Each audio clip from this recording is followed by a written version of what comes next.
નમસ્કાર. ફરી એકવાર પત્રકારોની જમાવટ સાથે હું છું દેવાંશી. અઠવાડિયા દરમિયાન ગુજરાતમાં ઘણી બધી એવી ઘટનાઓ બની કે જેના પર બધાની નજર હતી. નવી સરકાર કેવી રીતે કામ કરે છે, કોરોનાને લઈને કેવા નિર્ણયો લેવાઈ રહ્યા છે કે પછી લેવાવા જઈ રહ્યા છે. આપણે સમજીશું વરિષ્ઠ પત્રકાર ચિંતનભાઈ આચાર્ય આપણી સાથે જોડાયા છે, એમની સાથે વાત કરીશું. અને ઘણું બધું સમજવું છે ચિંતનભાઈ તમારી પાસેથી, પણ ખાસ શરૂઆત એનાથી કરવી છે કે નવી સરકાર, નવું મંત્રીમંડળ, વિધાનસભાનું એક દિવસીય સત્ર પણ મળી ગયું, પરંતુ એક જે છાંટ પડતી હોય છે મગજ પર, તમારા મગજ પર ઓલ ઓવર આખા નવા મંત્રીમંડળની સરકારની કેવી છબી, પહેલી છબી ઉપસીને આવી છે? જુઓ, પહેલી છબી આમ એવું છે કે નવા મંત્રીમંડળમાં કેટલાક નવા છે, સાવ નવા ચહેરા, કેટલાક જૂના ચહેરા છે. એટલે એક દિવસના સત્રમાં તો એવા કઈ મોટા બિઝનેસ એવા થયા નથી કે જેના ઉપરથી આપણે આધાર એવો માંડી શકીએ કે કેટલા મંત્રીઓ નીવડશે અને કેટલું સારું કામ કરી શકશે. પણ અલબત્ત મને એવું લાગે છે કે આ જે નવી સરકારના મંત્રીઓ છે એમનો અનુભવ, જે નવા મંત્રીઓ છે તેમનો અનુભવ ઓછો છે અને સામે સંકોચ વધુ છે. કદાચ એમને હજુ ઘણું બધું શીખવાનું છે, એટલે એના કારણે એવું બની શકે કે તેઓ હજુ કેટલાક કંઈક અંશે સંકોચાય છે. તેમને ખ્યાલ નથી કે શું કરવાનું છે, કેવી રીતે કરવાનું છે. ઘણી બધી બાબતોમાં જોઈએ તો ઘણાને તો સંસદીય જે કાર્યવાહી છે, પદ્ધતિ છે, એની પણ એમને ખ્યાલ નહીં હોય. એટલે આ બધું હજુ સમય જતા એમને શીખતા વાર લાગશે. પણ ગૃહમાં જે બિઝનેસ ચાલ્યો એમાં તમે જુઓ કે સામે વિપક્ષ લગભગ ક્યાંય હતો જ નહીં. એટલે સત્તા પક્ષને ખૂબ આસાનીથી એ કામ કરવાનું રહ્યું. એની સામે તમે જુઓ કે ઋષિકેશ પટેલ ને શહેરી વિકાસ વિભાગનો હવાલો હતો, એટલે જે બિલ ઉપરની જે ચર્ચા હતી એમાં એમણે જ પ્રસ્તાવના મૂકવાની હતી અને જવાબ પણ એમને જ આપવાના હતા. એટલે એ જોતા મને એવું લાગે છે કે સરકારે પણ એક અનુભવી બેટ્સમેનને જ આપી દીધું બેટ હાથમાં, અને એમણે પછી ફટકાબાજી કરવાની હતી. સામે જે બોલર્સ હતા એ નવા નિશાળી અથવા તો ખૂબ ઓછા કહી શકાય એવા હતા, કારણ કે સામે વિપક્ષમાં જે સભ્યો છે સિનિયર છે, અર્જુન મોઢવાડિયા, શૈલેષ પરમાર હોય, આ બધા સીજે ચાવડા હોય, આ બધા ખૂબ નીવડેલા લોકો છે અને એ સભ્યો છે. પણ એક સ્વાભાવિક છે કે એમના મનમાં પણ એક સંકોચ હતો કે 17 લોકો છે, એમાં વિપક્ષના નેતાનું પદ નક્કી નથી થઈ શક્યું એમની પાર્ટીમાં. એટલે એ પ્રકારની પણ એક મૂંઝવણ હતી. ક્યાંક એમના મનમાં આંતરિક એક ખેંચતાણ પણ હશે કે વિપક્ષના નેતા કોણ બનશે, એટલે એ રીતે પણ એ લોકો વહેંચાયેલા હતા. તો એવા મને એ લોકો પણ એવા મૂડમાં ન લાગે કે કોઈ ફટકાબાજી કરવી હોય. માત્ર એક એમણે વોકઆઉટ કર્યો જે રાજ્યપાલના સંબોધન ઉપરનો, કે અમને કોપી ન મળી એના માટેનો બિઝનેસની અમને ખ્યાલ ન હતો હાઉસના. પણ એ બહુ સ્વાભાવિક વસ્તુ હતી કે 17 જે સભ્યો ચૂંટાઈને આવ્યા તેમાંથી કોઈ પણ વિપક્ષના નેતા તો હતા જ નહીં. એટલે સ્વાભાવિક રીતે જ દંડકને અથવા તો સ્પીકરની ઓફિસ તરફથી અથવા વિધાનસભાના સચિવાલય તરફથી કોને કમ્યુનિકેટ કરવું કોંગ્રેસ પક્ષમાંથી એ ખૂબ ક્લિયર હતું નહીં. એટલે આવા બધા મુદ્દાઓ હતા. પણ હવે વાત આવે છે ગવર્મેન્ટની અને ગવર્નન્સની. તો તમે જુઓ કે પહેલી કેબિનેટમાં જ ભૂપેન્દ્ર પટેલે બધા મંત્રીઓને સૂચના આપી છે કે તમારે સોમથી શુક્રવાર સુધી અહીંયા રહેવાનું છે, મોબાઈલ ફોન કોઈના અંદર આવવા નથી દેવાના. એટલે આ તમે જુઓ કે પહેલી જ કેબિનેટમાં શિખામણો આપવામાં આવી રહી છે. આ શિખામણો કઈ ભૂપેન્દ્ર પટેલ પોતાની રીતે આપતા હશે એવું મને થોડું ઓછું લાગે છે. એમને પણ ઉપરથી જ કહેવાયું હશે કે શું આદેશો આપવાના છે. અને મેં તો દિવ્ય ભાસ્કરમાં જે દિવસે નરેન્દ્ર મોદી અહીંયા પ્રમુખ સ્વામી મહોત્સવમાં આવ્યા હતા અને દિવસે એમણે એરપોર્ટ ઉપર ચર્ચા કરી હતી આ જ પ્રકારની સી.આર. પાટીલ અને ભૂપેન્દ્ર પટેલની હાજરીમાં, એ અમે દિવ્ય ભાસ્કરમાં લખી પણ દીધું હતું કે દરેક મંત્રીને સોમથી શુક્રવાર રહેવું પડશે અને ઘણી બધી એન્ટી ચેમ્બરમાં ખાસ બેસી રહેવું નહીં. આ પ્રકારની બાબતોની ચર્ચાઓ ત્યાં કરવામાં આવી છે. એટલે એ શિખામણનું પોટલું જે છે એ આપવામાં આવ્યું છે. એટલે હવે વસ્તુ અહીંથી જ શરૂઆત થાય છે કે મંત્રીઓ નવા છે, ઇનફેક્ટ અમુક જે અનુભવી છે એમને પણ માત્ર વર્ષનો જ અનુભવ છે. તો એવા કિસ્સામાં સરકાર 5 વર્ષ સુધી ચલાવવાની છે, તો 5 વર્ષ સુધી કોઈ પણ વિવાદ ન થાય, વિવાદ નવો ઉભો એમના થકી ન થાય તો એને પાર પાડવું વસ્તુ અલગ છે, પણ તેઓના થકી કોઈ વિવાદ ન ઉભો થાય એ પ્રકારની વસ્તુના માઇન્ડસેટ સાથે સરકાર હોય એવું લાગે છે. સામે પક્ષે એમને 100 દિવસના એજન્ડા, જે સરકારના 100 દિવસના એજન્ડા માટે સૂચનો માંગ્યા છે, મંગાવ્યા છે, આ બધી એક્સરસાઇઝ ચાલી રહી છે. પણ મને એવું લાગે છે કે જે પેસ ચૂંટણી પછી સરકારની શરૂ થવી જોઈએ, કારણ કે 1.5 થી 2 મહિના સુધી તો આચારસંહિતાના કારણે કોઈ કામ થઈ શક્યું નથી. એની પહેલા પણ નીતિ વિષયક નિર્ણયો લેવા ન લેવા એ કિસ્સામાં ઘણા બધા, જેમ કે તમે જુઓ કે યુસીસી જેને કહીએ કે યુનિફોર્મ સિવિલ કોડ, સમાન નાગરિક ધારો, એને લઈને એમણે એક જાહેરાત કરી હતી, પણ પહેલી કેબિનેટમાં હું એવું ઈચ્છું અથવા ધારતો હતો કે આ સરકાર એ ચૂંટણીનો વાયદો પહેલી કેબિનેટમાં, કારણ કે કમિટી બનાવવાનું તો એટલીસ્ટ સરકાર કરી શક્યું હોત કે અમે આ કમિટીનું ગઠન કરીએ છીએ, આ જસ્ટિસ છે એ કમિટીના હેડ રહેશે, એ પણ નથી થયું. એટલે મને એવું લાગે છે કે હજુ સરકાર ઘણા સંકોચમાં છે, ઘણું બધું વિચારી રહી છે, કેવી રીતે આગળ વધવું એનો દિશા નિર્દેશ મળશે તેમ તેમ ધીમે ધીમે ધીમે ધીમે આગળ કરશે, અને એમ 5 વર્ષ પસાર કરવાના મૂડમાં હોય એવું લાગે છે. ક્યારે પેસ પકડશે એ હજુ કહેવાશે નહીં, પણ હાલમાં તો સરકાર પેસમાં હોય એવું લાગતું નથી. અચ્છા, તમે જે કહ્યું એમાં મને 2-3 સવાલ છે. એક તો આ મોબાઈલ ફોન લઈને નહીં જવાનું ચેમ્બરમાં, એવી સલાહ શું કામ આપવામાં આવી હશે? જો દેવાંશી, મને ખ્યાલ છે કે ઘણા પહેલા અમુક મંત્રીઓના કિસ્સામાં એવું થયું છે કે જ્યારે આંદોલનો થયા હોય, કોઈ નાગરિકોના કે કોઈ ચોક્કસ જૂથના કોઈ પ્રશ્નો હોય, તો એવા મુદ્દે તેઓ મંત્રીઓની ચેમ્બરમાં રજૂઆત કરવા જાય ત્યારે અમુક ઉત્સાહી લોકો એમના ખિસ્સામાંથી મોબાઈલ કાઢીને એનું સોશિયલ મીડિયા ઉપર લાઈવ કરવા માંડે, અથવા તો એ રેકોર્ડિંગ કરી લે અને એ પછી પાછળથી એ વાયરલ થાય, જેથી કરીને એ જે અનૌપચારિક તબક્કામાં જે થતી ચર્ચાઓ જે છે એ આવી રીતે સોશિયલ મીડિયા ઉપર લીક થાય, અને એના કારણે મંત્રીઓનું ખૂબ નીચાચોણું થાય એવા ઇમેજ ખરાબ. કિસ્સામાં. તો હા, ઇમેજ ખરાબ થાય. તો એવા કિસ્સાઓ ન બને એની સાવચેતી રાખવા માટે થઈને આ મોબાઈલ બહાર મૂકવાની આખી વાત છે. જો તમે જુઓ કે એક તો મુખ્યમંત્રીના કાર્યાલયમાં તો આ પ્રથા પહેલેથી જ છે કે ત્યાં તમને મોબાઈલ લઈને કોઈ પણ વ્યક્તિને અલાઉ નથી કરતા કે અંદર લઈ જવા માટે.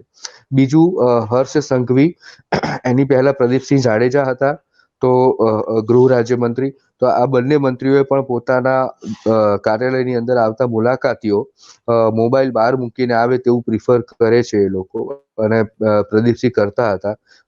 જો કે એક વસ્તુ એ પણ છે કે એમના ખૂબ પરિચિત વ્યક્તિઓ હોય તો એમના માટે આ એક અપવાદ છે, એમને કઈ મોબાઈલ બહાર મૂકીને આવવાનો રહેતો નથી, કારણ કે એમાં વિશ્વાસનો સેતુ એક બંધાયેલો હોય છે.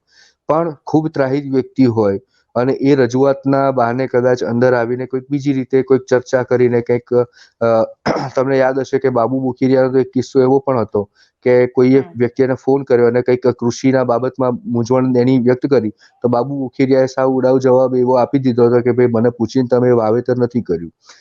એટલે આવા પ્રકારના જે અનૌપચારિક સંવાદો જે થતા હોય છે એ લીક આઉટ થઈ જાય, પછી એના કારણે આ બધા મંત્રીઓની અને અલ્ટિમેટલી ભાજપની ઇમેજ ત્યાં મલાઈન થાય સોશિયલ મીડિયામાં અને જાહેર લોકોમાં, એ રોકવા માટે થઈને મને એવું લાગે છે કે આ હોવું જોઈએ. એટલે અને સ્વાભાવિક રીતે સ્પાઈંગ ને આ બધા મુદ્દાઓ અત્યારે હોય જ છે, તો એ ન થાય એ આ સરકાર માટે હિતાવહ, જેથી કરીને કોઈ વિવાદો એમના કારણે ઉભા ન થાય. ઓકે. એક શિખામણની પણ વાત નીકળી એમ કે જે આપવામાં આવ્યું હમ, છે. હવે આમાંથી ઘણા બધા બિનઅનુભવી છે, પણ ઘણા હમ, બધા બહુ અનુભવી પણ છે કે જે હમ. મંત્રીઓના પણ અનુભવ છે, કોંગ્રેસના પણ એમની પાસે અનુભવ છે, એવા નેતાઓ પણ આ વખતે ફરી એકવાર મંત્રીમંડળમાં આવ્યા છે. તો આ લોકો શિખામણ માને એવા છે ખરા? એવું માનું છું કે માનશે, માનવી પડશે. એટલા માટે કે ભાજપની પાસે આ વખતે 156 જેવો જંગી બેઠકોનો આંકડો છે. એટલે સ્વાભાવિક રીતે આ નેતાઓ, તમે જુઓ કે જો તમે કોંગ્રેસની વાત કરો છો, કુંવરજી બાવળિયા, તો કુંવરજી બાવળિયા જીત્યા છે એ એમના ચૂંટણીના સમયમાં કેવી ચેલેન્જીસ આવી ગઈ હતી એમને ખ્યાલ છે. અને એની પહેલા લોકસભાની ચૂંટણી જ્યારે થઈ ત્યારે એમના જ વિસ્તારમાં ભાજપના મતો ખૂબ ઓછા હતા. એટલે એમ જોવા જઈએ તો જો એ વિધાનસભા ક્ષેત્રની વાત કરીએ તો ત્યાં ભાજપનો ઉમેદવાર હારી જાય એ પ્રકારની સ્થિતિ હતી.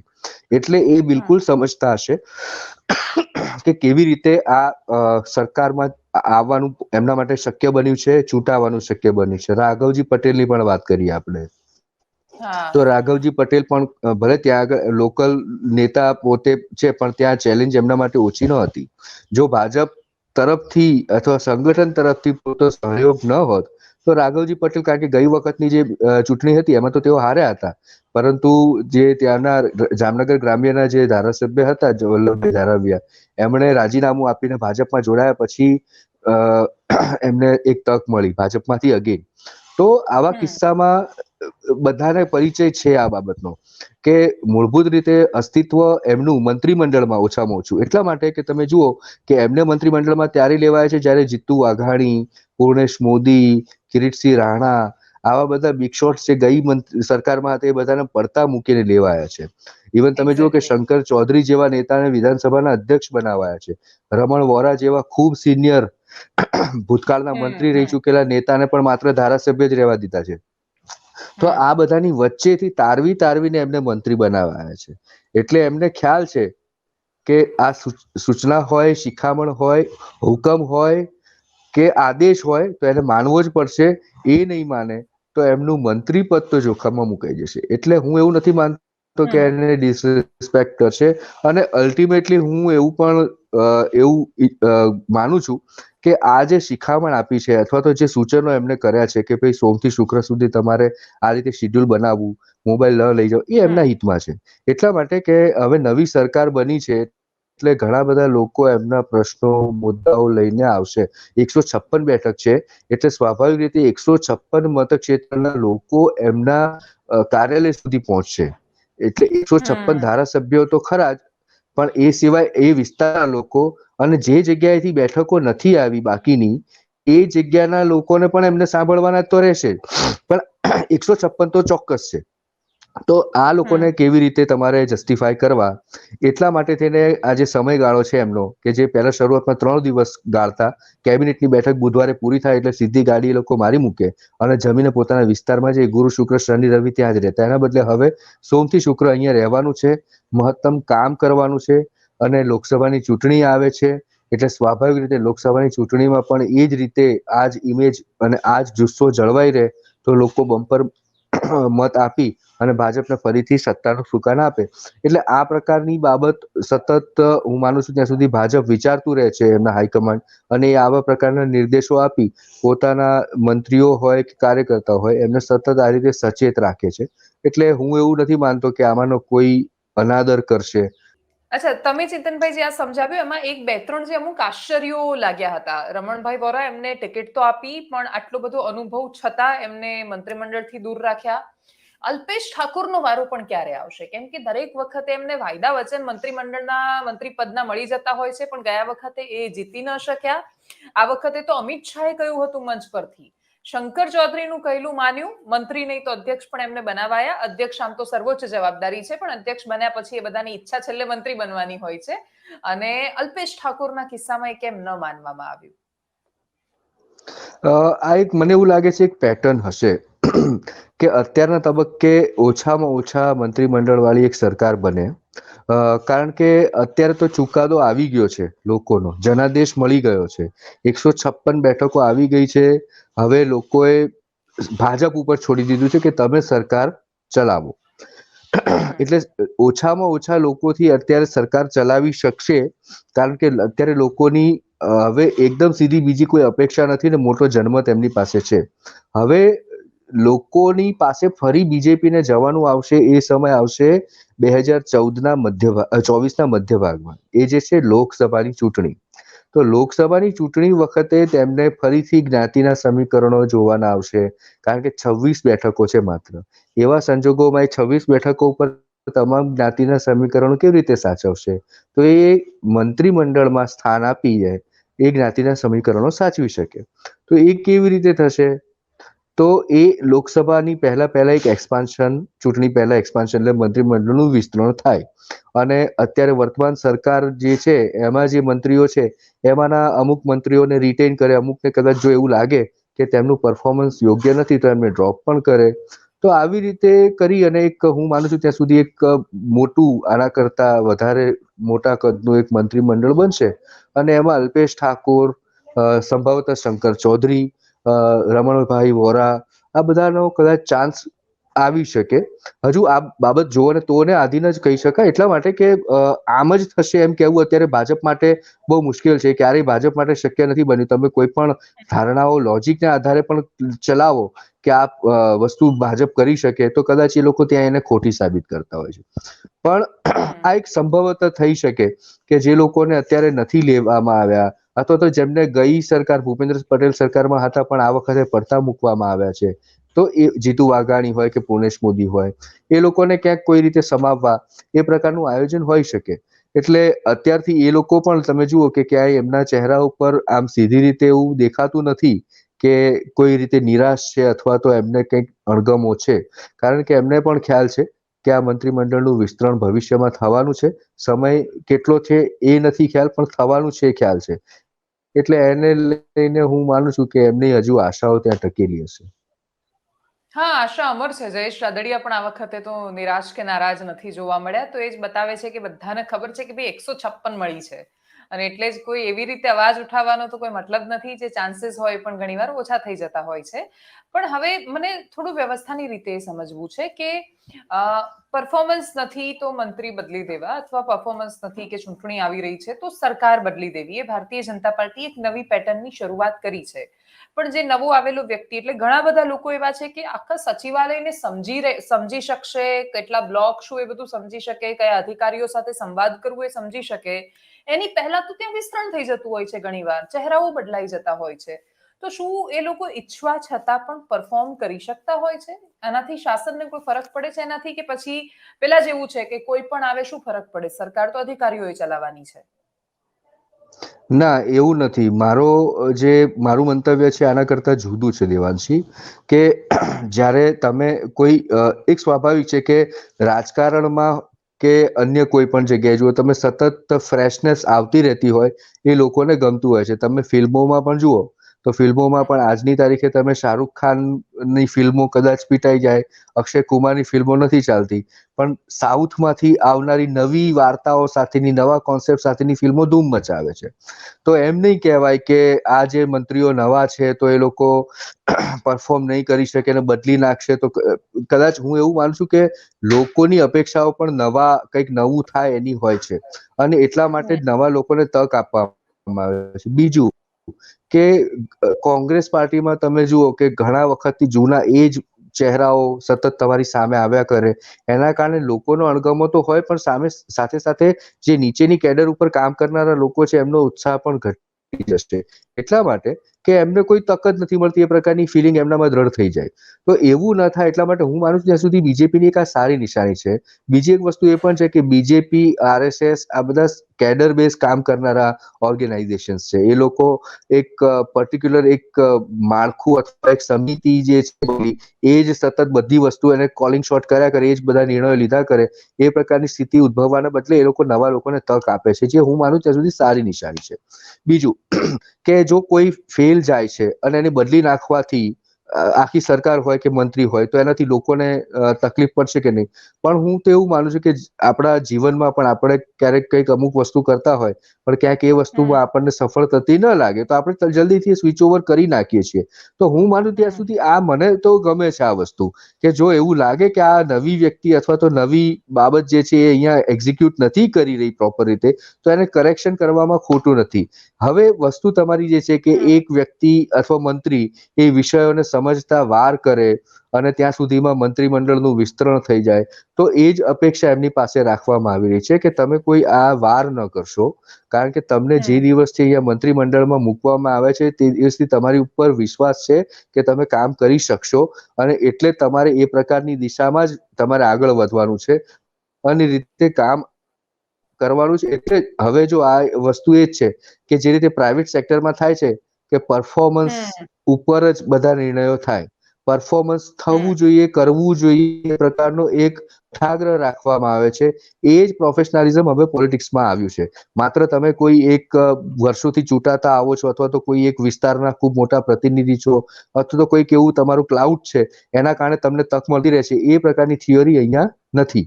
તો હું માનું છું ત્યાં સુધી આ વસ્તુ સારી છે. એટલે પ્રયોગ કરવો જોઈએ, પણ પછી એવું ન થાય, એ બીજેપીએ સાવચેત રહેવાની જરૂર છે કે ક્યાંક અખતરો છે, યાત્રામાં પરિણમી ન જાય, કે ક્યાંક કોઈ એવી વ્યક્તિને ચાન્સ ન મળી જાય કે મંત્રી તો બની ગયા પણ પછી પાછળથી કંઈ કરી ન શક્યા અને ક્યાંક જે કરવાનું હતું એના બદલે કંસારના બદલે થૂલી થઈ જાય. એટલે આ પ્રકારની સ્થિતિ ન ઉદ્ભવવી જોઈએ, એ ચોક્કસ છે. પણ હું માનું છું ત્યાં સુધી ફ્રેશનેસ આવતી રહે આ સંજોગોમાં એ સારી વસ્તુ છે. વધુ પડતા બદલાવો પણ બહુ સારા નથી, એ વાત પણ ખરી છે. કારણ કે તમે સતત બદલ કરો તો એના ઉપરથી લોકોના મનમાં એક વસ્તુ એ પણ આવશે કે તમે કોઈ એક પ્રોપર પદ્ધતિને અનુસરી નથી રહ્યા, તમારાથી સતત ભૂલો થાય છે અને તમે એ છુપાવવા માટે તેને બદલી રહ્યા છો. એટલે આ આખો જે મુદ્દો છે એ બહુ કોન્શિયસ રીતે થવો જોઈએ અને કરતા જ હશે દરેક, એ કોંગ્રેસ હોય, બીજેપી હોય કે બીજા કોઈ પક્ષો હશે, પોતાની રીતે આ મુદ્દે નિર્ણયો લેતા જ હોય છે. પરંતુ એટલે એનું મિક્સ બ્લેન્ડ હોય તો એ સારું રહે કે તમે જે નિર્ણય લો છો, જે લોકોને મૂકો છો અહીંયા સરકારના પ્રતિનિધિ તરીકે, તે એવા લોકો હોવા જોઈએ કે જે ખરેખર કાર્યદક્ષ છે અને સામે જો એવું લાગે કે નથી તો એને બદલો, પણ પછી એવી રિપીટેશન ના થવું જોઈએ કે આ નહીં તો આ બદલો, આ નહીં તો આ બદલો, નહીં તો એ કન્ફ્યુઝન છે એ પ્રકારની છબી ઊભી થઈ રહે છે. ઓકે. એક તો પેલી જે તમે ફ્રેશનેસની વાત કરી, આ વખતે વિધાનસભામાં પણ તો તમને ઘણી બધી ફ્રેશનેસ લાગતી હશે, કેમ કે બીજેપીએ બહુ બધાની ટિકિટ કાપી દીધી છે.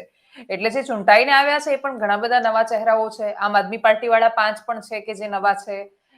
કોંગ્રેસમાં નવા નથી, બિલકુલ પરંતુ નવા છે, બહુ જૂના નેતાઓ પણ એટલા બધા ચૂંટાઈને નથી આવ્યા આ વખતે. તો વિધાનસભા પણ નવી લાગતી હશે નથી થોડી. આવી. નવા વિચારો છલકશે એવું લાગે છે તમને? બિલકુલ એવી આશા રાખવી જોઈએ. એટલા માટે હું કહું છું તમને કે ગઈ વખતે જે વિધાનસભાનું ચિત્ર હતું એમાં કોંગ્રેસના ખૂબ નવા ધારાસભ્યો ફર્સ્ટ ટાઈમ જ ચૂંટાઈને આવ્યા હતા.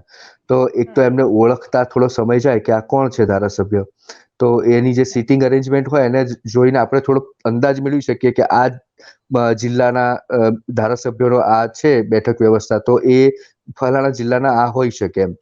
પણ પછી ધીરે ધીરે તેમણે જે રીતે વિધાનસભામાં પોતાનું પરફોર્મન્સ કર્યું કે અમુક મુદ્દા ઉપર ખૂબ સારી રજૂઆત કરે, આપણને ગમે, કે એના વિસ્તારના જ નહીં પણ આખા ગુજરાતના તમામ વિસ્તારોના જે પ્રશ્નો છે એનો આ ધારાસભ્યને અભ્યાસ છે, માત્ર ખ્યાલ છે એટલું નહીં પણ એને અભ્યાસ છે.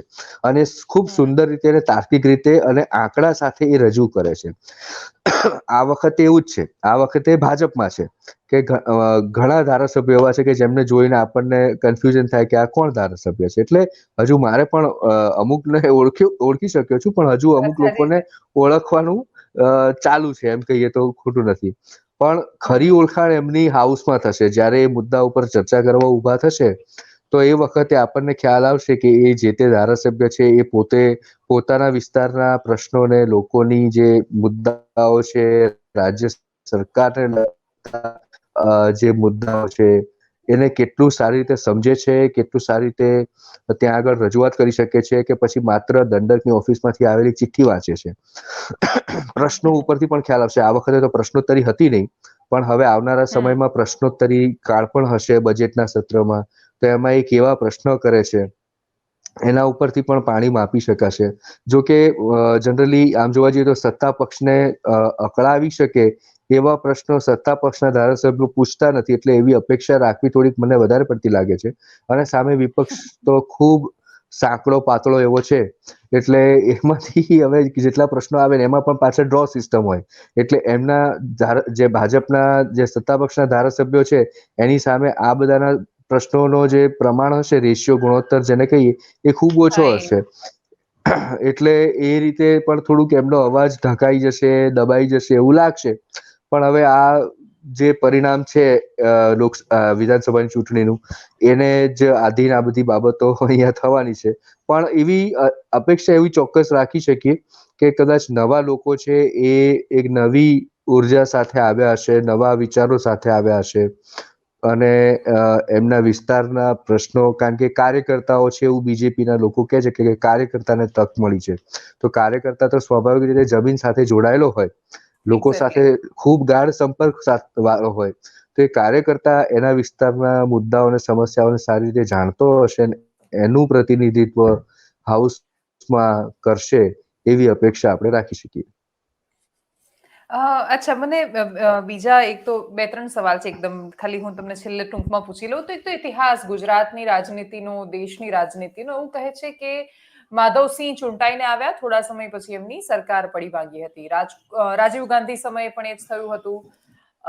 વેસ્ટ બેંગાલમાં, પશ્ચિમ બંગાળમાં લેફ્ટની સાથે પણ એ થયું કે પ્રચંડ બહુમતી અને પછી.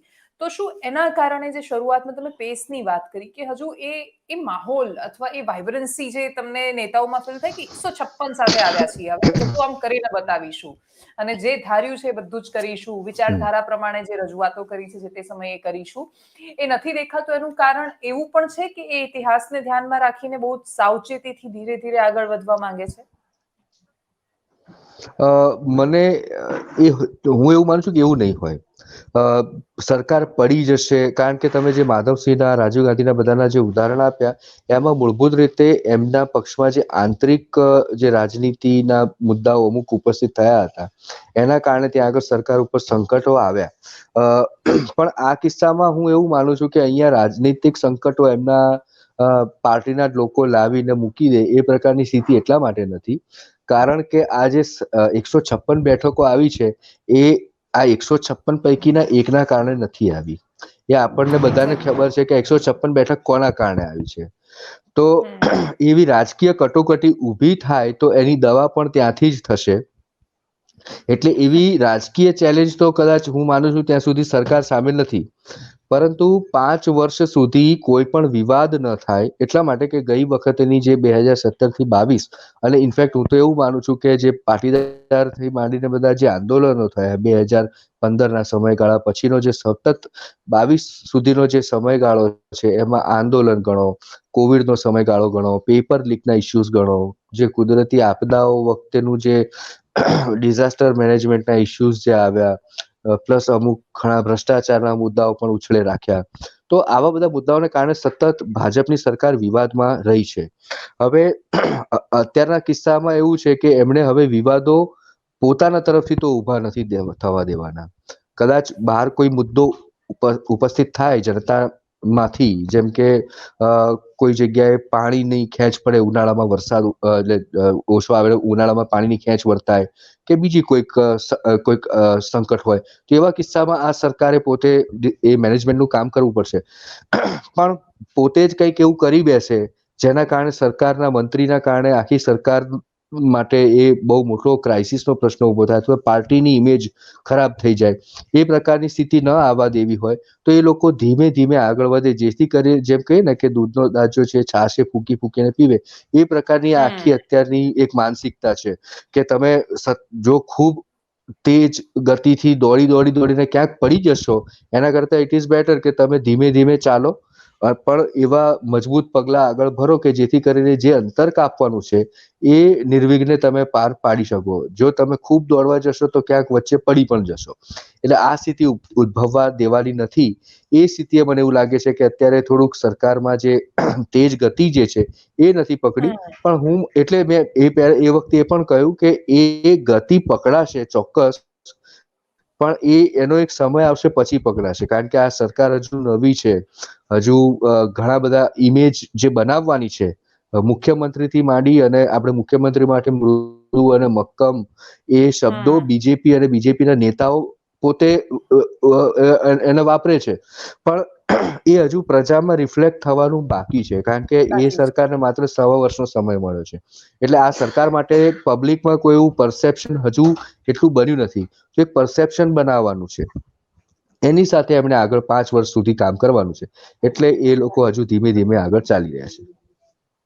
બિલકુલ, એ બ્લેન્ક પેપરનો તો ફાયદો પણ મળ્યો ચૂંટણીમાં કે પરસેપ્શન જેમ પોઝિટિવ એટલું નથી બન્યું તો એમ નેગેટિવ તો બિલકુલ નહોતું બન્યું, અને એટલા જ માટે એક બ્લેન્ક પેપર હતું. બિલકુલ ભૂપેન્દ્ર પટેલ નહીં. એટલે ઘાટલોડિયાના લોકો માટે પરિચિત નામ, પણ એ સિવાય બહુ બધા લોકો જાણતાય નહોતા, અને એટલે જ ચૂંટણી કયા આધારે ને કોના ચહેરાના આધારે લડાઈ એ બધાએ જોયું.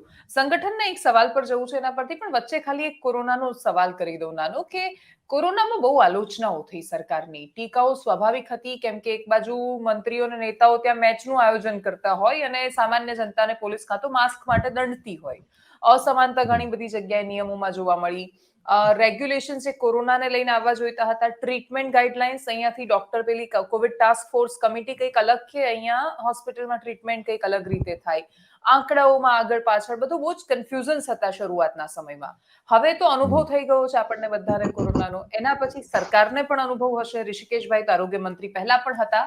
તો હવે તૈયારીઓને જોતા શું લાગે છે કે અનુભવની એ છાંટ દેખાય છે કોરોનાની તૈયારીઓમાં? હજુ સરકાર મને એવું લાગે છે કે એટલી ચિંતિત નથી કોરોનાની જે ઘટનાને લઈને, સંક્રમણને લઈને. ગંભીર નથી એવું નહીં કહું, ચિંતિત નથી. એમણે જે સમીક્ષા કરી છે એ સમીક્ષામાં એમણે કેટલા બેડ અવેલેબલ છે, વેન્ટિલેટર્સ, ઓક્સિજન, આ બધી વસ્તુની પ્રિપેરેશન કરી લીધી છે. પણ ક્યાંક એમને હજુ મનમાં એક એવો ખ્યાલ છે કે આ સરપાસ થઈ જશે. આ સંક્રમણ જે બીજા દેશોમાં ફેલાયું છે એ ભારતમાં અને એટલીસ્ટ ગુજરાતમાં તો એટલું બધું હદે હેરાન કરનારું નહીં બને. અને એટલે જ એમણે જે, નહીતર હું એવું માનું છું કે એમણે આગામી સમય, અત્યારે હાલમાં અમદાવાદમાં જે પ્રમુખ સ્વામી મહોત્સવ ચાલી રહ્યો છે, રાજકોટમાં પણ મુખ્યમંત્રી અને બીજા અન્ય મંત્રીઓ અને નેતાઓ ત્યાં આગળ એક સ્વામિનારાયણ વડતાલ સંપ્રદાય છે એનું એક મોટું મેળાવડો છે એ ઇનોગ્રેટ કરી આવ્યા. હજુ આવનારા સમયમાં તમે જુઓ અમદાવાદમાં રિવરફ્રન્ટ ઉપર flower show, Kankaria carnival, new યરની પાર્ટીઓ થશે. અત્યારે કમૂરતા છે પણ પછી લગ્નગાળો શરૂ થશે. એની સાથે સાથે તમે જુઓ કે ભાજપના જેટલા પણ ચૂંટાયેલા 156 ધારાસભ્યો છે એ બધાના જિલ્લાવાર અને વિસ્તારવાર અભિવાદન સમારોહ પણ ચાલુ થઈ ગયા છે. અને હવે તો આ ધનુર્માસમાં તો ઘણા બધી જગ્યાએ ધાર્મિક પણ ચાલુ થશે, કારણ કે કથાઓ, સપ્તાહો, આ બધું આ દરમિયાન થતું હોય છે. પણ તો એને લઈને સૂચનાઓ આપવી જોઈતી હતી. એમને સરકારે એવું કહેવું જોઈતું હતું કે આ અમે બંધ અત્યારે નથી કરતા, પરંતુ સોશિયલ ડિસ્ટન્સિંગનું પાલન થાય, માસ્ક પહેરાય, સેનેટાઇઝર્સ આપવામાં આવે, આ પ્રકારની વસ્તુઓ કરવી જોઈશે. એટલીસ્ટ આટલી વસ્તુ તો એ મેન્ડેટ કરી શક્યા હોત, પણ એ નથી કરી. એટલે એમને કદાચ એવો મનમાં એવો ખ્યાલ હશે કે આ નહીં થાય, અથવા તો એવું માની લઈએ કે એ લોકોને એવું લાગી રહ્યું છે કે જો આમ કરીશું તો લોકોને સરકાર ઉપર અણગમો ઉભો થઈ જશે કે તમે અમારી ઉપર નિયંત્રણો લાદ્યા. તો આ પ્રકારની વસ્તુ પણ ન થવી જોઈએ. તો આવી રીતે ચાલી રહ્યું છે. પણ એક બાજુ પાછું ફરી હેલ્મેટ વાળી પણ બાબત આવી રહી છે કે હવે હેલ્મેટ ફરજિયાત થશે. ટુ વ્હીલર્સ ઉપર જનારા લોકો જો હેલ્મેટ પહેરેલી નહીં હોય તો દંડાશે. એટલે તમે જુઓ કે સરકારમાં પણ કન્ફ્યુઝન છે. આમ કરવું, આમ ન કરવું, આ જાહેર હિતમાં હશે, જાહેર હિતમાં છે છતાં લોકો એને કેવી રીતે એનું પર્સપેક્ટિવ બનાવશે અને કેવી રીતે લેશે. એટલે આ બધા અત્યારે ચાલી રહ્યું છે.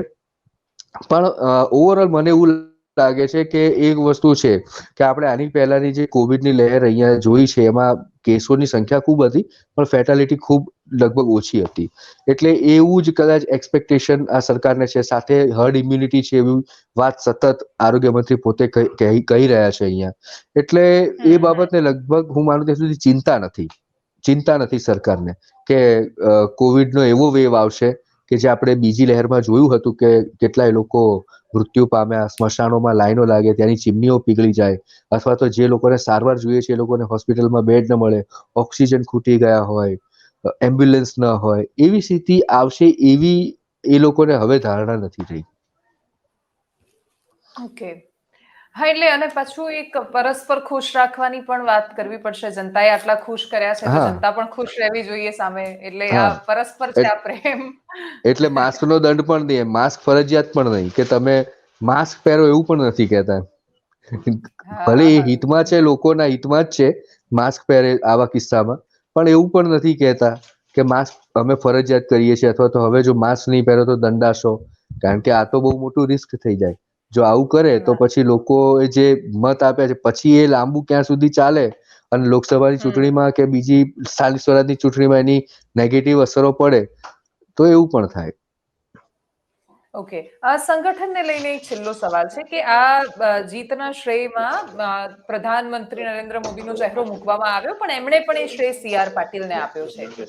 કેટલાય ભાજપના નેતાઓ તમને પણ મળતા હશે ને, એ લોકો આમ એક રીતે દુઃખી પણ થયા હશે આ રિઝલ્ટથી, આ પરિણામથી, કેમ કે CR પાટીલની કામ કરવાની સિસ્ટમ બહુ બધાને રુચિકર નહોતી લાગતી. એ લોકોને મજા નહોતી આવતી. એ લોકો પણ ઓફ ધ રેકોર્ડ ઘણીવાર એવું કહેતા હોય કે જોજો ને આ પથારી ફેરવવાના છે અને રિઝલ્ટ નહીં આવવા દે અને ભાજપનું આવું થઈ જવાનું છે.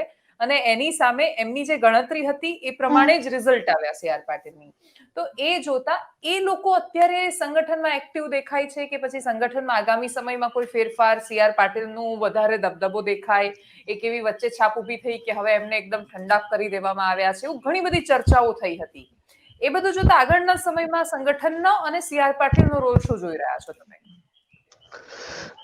જો અત્યારના તબક્કે હું પ્રયત્ન કરી રહ્યો છું જાણવાનો કે હવે સી આર પાટીલને શું મળશે, એટલા માટે કે આવતા સમયમાં રાષ્ટ્રીય સંગઠન પર્વ પણ થવાનું છે અને ભાજપના રાષ્ટ્રીય અધ્યક્ષ જેપી નડ્ડાને સ્થાને જો બીજા કોઈ નેતાને તક આપવાની હોય તો કદાચ લોકસભાની ચૂંટણી આવી રહી છે 2024માં, એના મધ્ય ભાગમાં, એટલે સી આર પાટીલનું આ ગુજરાત મોડેલ આખા દેશમાં લાગુ કરવું અને એવા કિસ્સામાં પણ એ ઈચ્છે કે જે રાજ્યોમાં હજુ ભાજપ પ્રવેશી નથી શક્યું, વિધાનસભામાં પણ નથી પ્રવેશી શક્યું, દક્ષિણના રાજ્યોની વાત કરું છું, તો ત્યાં આગળ તેઓ આ મોડેલ લાગુ કરી અને લોકસભામાં એટલીસ્ટ એન્ટ્રી કરી લે.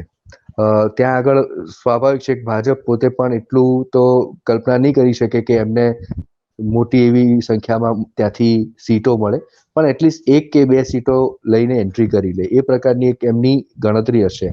તો સી આર પાટીલનું આ મોડેલ જો ત્યાં લાગુ કરે તો એમને એમાં સફળતા મળે, તો એવા કિસ્સામાં સી આર પાટીલને એમણે રાષ્ટ્રીય પ્રમુખ તરીકે બેસાડવા પડે, કારણ કે તો એનું ઇમ્પ્લિમેન્ટેશન કરાવી શકે અને તો જ બીજા જે પાર્ટીના કેડર્સ છે એમનો આદેશ સત્તાવાર રીતે માની લે. એ એક શક્યતા રહેલી છે. બીજી એક વસ્તુ એવી પણ કહેવાય છે કે જ્યારે નરેન્દ્ર મોદી પોતાના મંત્રીમંડળનું હવે પછી વિસ્તરણ કરશે ત્યારે સી આર પાટીલને કોઈ એક ખૂબ મજબૂત એવું મંત્રાલય આપીને ત્યાં આગળ કેબિનેટ કક્ષાના મંત્રી બનાવે. આ 2 તર્કો ચાલી રહ્યા છે. એમાંથી જે થાય એ હવે જોઈએ, પણ સી આર પાટીલ તરફથી હજુ પણ એવું જ કહેવામાં આવી રહ્યું છે કે એમની કોઈ માગણી નથી અને એમની ઈચ્છા એવી છે કે તેઓ આગામી ઓગસ્ટ મહિના સુધી, જ્યાં સુધી એમની 3 વર્ષની ટર્મ થવાની છે ગુજરાત ભાજપના પ્રમુખ તરીકે, એ પૂરી કરવા માંગે છે. જો કે આ બધી વસ્તુઓ જોડે તો ઉપર છે અને અલ્ટિમેટલી જે તમને ખ્યાલ છે, મને ખ્યાલ છે અને બધા જાણે છે કે આ નક્કી કોણ કરે છે. એટલે હું એવું માનું છું કે લોકસભાની ચૂંટણીને જોતા સી આર પાટીલને રાષ્ટ્રીય અધ્યક્ષ બનાવી દે ભાજપ તો મને બહુ નવાઈ નહીં લાગે. એટલા માટે કે તમે જુઓ કે જ્યારે વચ્ચે પૂછી રહી છું, તો શું નવા ચાણક્યનો ઉદય થઈ રહ્યો છે? કેમ કે બહુ બધા લોકોએ ટીવી ચેનલ્સમાં ઉપનામ પણ આપી દીધું એમને, ચાણક્ય બિલકુલ પાર્ટ 2 સાચી એવી વાત છે. સિરીઝ પણ બની ગઈ, એટલા માટે. એટલે તમે જુઓ કે મને હજુ પણ યાદ છે કે 2014ની જ્યારે ચૂંટણી જીતી ગઈ બીજેપી અને એનડીએની સરકાર બની, એનડીએ 1ની, એ વખતે ઉત્તર પ્રદેશમાં 80માંથી 73 બેઠકો ભાજપે જીતી હતી, જે બહુ જ, જેને કહીએ કે અશક્ય જેવું કામ હતું, અને એ કરી બતાવ્યું હતું. એનું શ્રેય અમિત શાહને તે વખતે નરેન્દ્ર મોદીએ આપ્યો હતો, જે ચૂંટણી જીતીને દિલ્હી ગયા, પ્રધાનમંત્રી તરીકેના શપથ લીધા અને પહેલી વખત જ્યારે ગુજરાત આવ્યા ત્યારે એમણે એરપોર્ટ ઉપર જ સંબોધન કરતી વખતે એવું કહ્યું હતું કે અમિત શાહ છે એમના કારણે આ સંભવ બન્યું છે. અને પછી તેમણે રાષ્ટ્રીય અધ્યક્ષ બનાવ્યા હતા બીજેપીના. તો એ જ વસ્તુ હવે સી આર પાટીલ માટે કરી છે કે સી આર પાટીલને શ્રેય ત્યાં આપ્યો. તમે જુઓ કે એ ભાજપના જેટલા પણ સાંસદો ત્યાં હતા અને એમની જે ત્યાં મંડળની બેઠક હતી ભાજપની સંસદીય બોર્ડની, એ વખતે ત્યાં આગળ ચર્ચા કરી છે. એ પછી સી આર પાટીલે એનડીએ ના સાંસદોને ડિનર પાર્ટી થ્રો કરી. એટલે આ બધી વસ્તુઓ તમે ક્રોનોલોજીકલી જુઓ તો એક વાતને પુષ્ટિ આપે છે કે સી આર પાટીલ હવે નેક્સ્ટ લેવલ જે છે એની ભૂમિકા હશે એ કેન્દ્રીય સ્તરે હશે, હવે રાજ્ય સ્તરની રહેવાની નથી. પણ મને મારું લોજિક એવું કહે છે કે એમને રાષ્ટ્રીય અધ્યક્ષ બનાવાશે, કારણ કે બહુ પહેલા જ્યારે જેપી નડ્ડા ચૂંટણીના ઘણા સમય પહેલા અહીંયા ભાજપમાં આવ્યા હતા ત્યારે તેમણે ગુજરાતના જે સરકાર નવી બની એ પછીની જ વાત છે, જે નવી સરકાર ભૂપેન્દ્રભાઈની બની એ પછી તાજો સમય હતો અને જેપી નડ્ડા અહીંયા આવ્યા હતા. તે વખતે એમણે કહ્યું હતું કે ગુજરાત છે એ ભાજપ માટે રાજનીતિની પ્રયોગશાળા છે અને સી આર પાટીલના મોડલના ખૂબ વખાણ એમણે કર્યા હતા કે એમનું મોડેલ ખૂબ સરસ છે. કે જેના થકી અમે લોકોએ અહીંની સ્થાનિક સ્વરાજની ચૂંટણીમાં 90% થી વધારે બેઠક હાંસલ કરી. એ પછી પણ ઘણા, જેમ તમે કહ્યું ને કે ભાજપના જ ઘણા લોકોને, નેતાઓને શંકા હતી કે સી.આર. પાટીલનું આ મોડલ એટલું બધું એક્ઝિક્યુટ નહીં કરે અને એટલા સારા પરિણામ નહીં મળે, કારણ કે આ જે મોડેલ છે એ એક રીતે જોવા જઈએ તો આદર્શવાદની સ્થિતિ ઉપર બનેલું મોડેલ છે, પણ જ્યારે ખરેખર વાસ્તવિકતા જે જમીનની સ્તર ઉપર તમે જુઓ તો આ આદર્શવાદની સાથે બનેલું મોડેલ ત્યાં આગળ કામ નહીં કરે અને પાર્ટી કદાચ એવા ઓવર કોન્ફિડન્સમાં રહી જશે કે આપણને આ જગ્યાએથી મત મળશે, પણ એ નહીં મળે. અને એમને આ મોડેલ ના બદલે કન્વેન્શનલ જે પારંપરિક બીજેપીની પદ્ધતિ હતી એના થકી જ આગળ વધવું જોઈએ, એ પ્રકારનો એમનો એક અભિગમ હતો. પણ આ પરિણામ એમને મળ્યું છે સામે, એટલે હવે કદાચ એ લોકો પણ સી.આર. પાટીલનો એ રીતે વિરોધ નહીં કરી શકે, કારણ કે 156 બેઠક તો ગુજરાતમાં બીજેપીની કોઈ પણ પાર્ટીની નથી આવી. તમે જુઓ કે કોંગ્રેસની ખામ થિયરી વખતે 149 મળી, પણ એના કરતા 7 બેઠક વધારે છે. બીજેપીને જ્યારે હિન્દુત્વવાદનું ચરમ હતું 2002માં, ત્યારે પણ એ આટલી બેઠક નથી મળી. જ્યારે આ વખતે તમે જુઓ કે એકદમ સાયલેન્ટ હતું. આમ આદમી પાર્ટી જેવું ફેક્ટર, મોરબીનો પુલ તૂટી ગયો, યુવાનોમાં પેપર લીક અને બેરોજગારી જેવા મુદ્દાઓ, અનેક મુદ્દાઓ હતા, તે છતાં 156 બેઠકો બીજેપીને મળી છે. એનું રીઝન માત્ર આ છે કે એ જે સી.આર. પાટીલે જે એક મિકેનિઝમ બનાવ્યું હતું અને અમુક એમના જે વોટર્સ છે એને મોબિલાઇઝ કરવા કેવી રીતે અને એની ઉપર સતત ટેબ કેવી રીતે રાખવું, આ આખું મોડેલ છે અહીંયા કામ કરી ગયું. એટલે હવે ભવિષ્યમાં આવું આપણે જોઈએ છીએ કે થઈ શકે. બિલકુલ, એટલે ભાવના અને ભાવનાઓનું વિજ્ઞાન બાજુ પર રહ્યું અને સી.આર. પાટીલનું ગણિત પરિણામ સ્વરૂપે આપણી સામે છે. થેન્ક યુ સો મચ ચિંતનભાઈ, આપ અમારી સાથે જોડાયા. એમણે બહુ જ સરસ રીતે વિસ્તૃત આખું એ સમજાવ્યું કે સરકાર કેવી રીતે કામ કરી રહી છે. સાથે એક બીજી વાત કે પરસ્પર ખુશ રાખવાની વાત તો સરકારની સાચી છે, જરૂરી પણ છે, પણ સરકારે માની ભૂમિકામાં પણ આવવું પડશે, કેમ કે બાળકને દવા ગમે કે ન ગમે, જો એના સ્વાસ્થ્ય માટે જરૂરી હોય તો પીવડાવવી પડે, કેમ કે એ આગળ જતા પછી એ બાળક આભાર માનતું હોય છે કે મારા મા બાપે આ કર્યું એટલા માટે હું આ છું. અને એટલે જ જન આકાંક્ષાઓ પર સરકાર ખરી ઉતરે અને સાથે સાથે માની ભૂમિકામાં પણ આવે એવી અપેક્ષા છે. નમસ્કાર.